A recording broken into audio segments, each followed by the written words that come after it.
Și vreau să vă spun că nu e un lucru de apucat. Împărăția Lui Dumnezeu nu este un lucru de apucat. Și cel ce face voia Lui Dumnezeu, Dumnezeu să ne binecuvinteze. Nu, și cine zice, Doamne, Doamne, va intra în Împărăția Cerurilor. Și cel ce face voia Tatălui meu, care este în cerul, Doamne, binecuvintează-ne.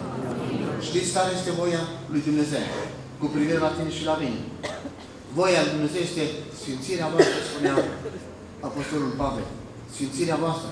Este foarte important ca fiecare dintre noi să ne separăm, pentru că asta înseamnă sfânt, pus deoparte, separat de lume, separat de sistemul lumii. A avea părtășie personală cu Dumnezeu. A te lăsa, cu alte cuvinte, dus de Duhul lui Dumnezeu, condus de Duhul lui Dumnezeu. Asta înseamnă să faci voia lui Dumnezeu. Să nu faci voia firii tale, să nu faci voia firii pământești. Mă rog ca Dumnezeu să ne binecuvinteze. Mulți vor zice în ziua aceea, Doamne, Doamne, n-am prorocit noi în numele Tău, n-am scos noi draci în numele Tău și n-am făcut noi multe minuni în numele Tău. În contextul acestor cuvinte, cuvântul Domnului spune mai sus despre lucrarea prorocilor. Și aș vrea să vă spun că un proroc mincinos poate să fie și unul din noi. Adică să mărturisim despre Iisus Hristos că este viu, că El lucrează, că El este neprihănit, dar noi să trăim altfel. Mă rog ca Dumnezeu să ne păzească de lucrul acesta. Mă rog ca Duhul lui Dumnezeu să ne ajute ca să ne îndreptăm viața după voia lui Dumnezeu, după cuvântul lui Dumnezeu, de temelie al Bisericii, cel mai tare stâlp de care îl arată Sfânta Scriptură. Cuvântul lui Dumnezeu este acesta, stâlpul dragostei. Dumnezeu a zidit biserica Lui pe principiul acesta, pe principiul dragostei. Și cuvântul Domnului spune că El ne-a iubit mai întâi, înainte să-L iubim noi pe El. Dumnezeu și-a arătat dragostea Lui față de noi. Pe când noi încă eram păcătoși, Dumnezeu l-a trimis pe Domnul Iisus Hristos pentru tine și pentru mine. El a avut inițiativa aceasta de a te iubi, slăvit să fie Dumnezeu. Însă vreau să spun că Dumnezeu ne-a câștigat prin dragostea Lui. Te-a câștigat pe mine și te-a câștigat pe tine și ne-a câștigat pe fiecare dintre noi prin dragostea Lui. Binecuvântează. Prima masă a fost cina pascală. Și vreau să vă zic că prima cină și-a încetat valabilitatea. A fost valabilă până atunci. Ea era, dacă vreți, un indicator, un arătător spre Iisus, lăudat să fie numele Domnului. Pentru că acolo pe masă era melul pascal și aduceți-vă aminte, când s-a dus Domnul nostru Iisus Hristos la râul Iordan, îl vede Ioan Botezătorul și zice, iată melul lui Dumnezeu care ridică păcatul lumii, binecuvântat să fie numele Domnului.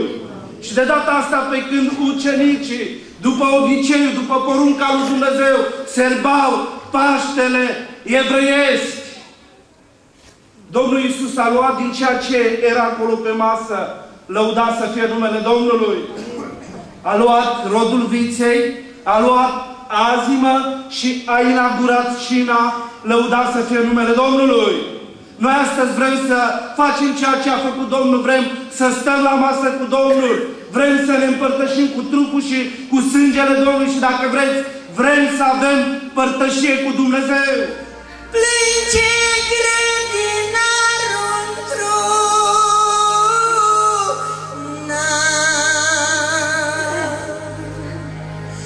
Iisus care le-a arătat iubire. Au mântuire florine din lume, din cuvânt le-a oferit. Au mântuire florine din lume, din cuvânt le-a oferit. Iubită biserică, copiii lui Dumnezeu, frați și surori, să privim și noi la cuvântul acesta pe care o să-l citesc și mă rog ca Dumnezeu să vă ajute și să mă ajute pe fiecare dintre noi să luăm cuvântul ăsta ca din partea lui Dumnezeu. Amin. Și cuvântul pe care vreau să-l citesc în a doua Corinteni, capitolul 1, de la versetul 3 până la versetul 6, cuvântul Domnului vorbește în felul următor. Binecuvântat să fie Dumnezeu Tatăl Domnul nostru Iisus Hristos, Părintele îndurărilor și Dumnezeul oricărei mângâieri. Amin. Amin. Care ne mângâie în toate necazurile noastre, pentru ca prin mângâierea cu care noi înșine suntem mângâiați de Dumnezeu, să putem să mângâiem pe cei ce se află în vreun necaz. Că după cum avem parte din belșug de suferințele lui Hristos, tot așa, prin Hristos avem parte de belșug și de mângâiere. Așa că dacă suntem în necaz, suntem pentru mângâierea și mântuirea voastră. Dacă suntem mângâiați, suntem pentru mângâierea voastră, care se arată prin faptul că răbdați aceleași suferințe ca și noi. Binecuvântat să fie mângâia, alungă-le din inima ta. Iată Domnul frate, la inimă-ți bate, deschide și o refuza. Rugă și întrundia, pofta și mânia, alungă-le din inima ta. Domnul cercetează și apoi lucrează în fiii săi care se supun.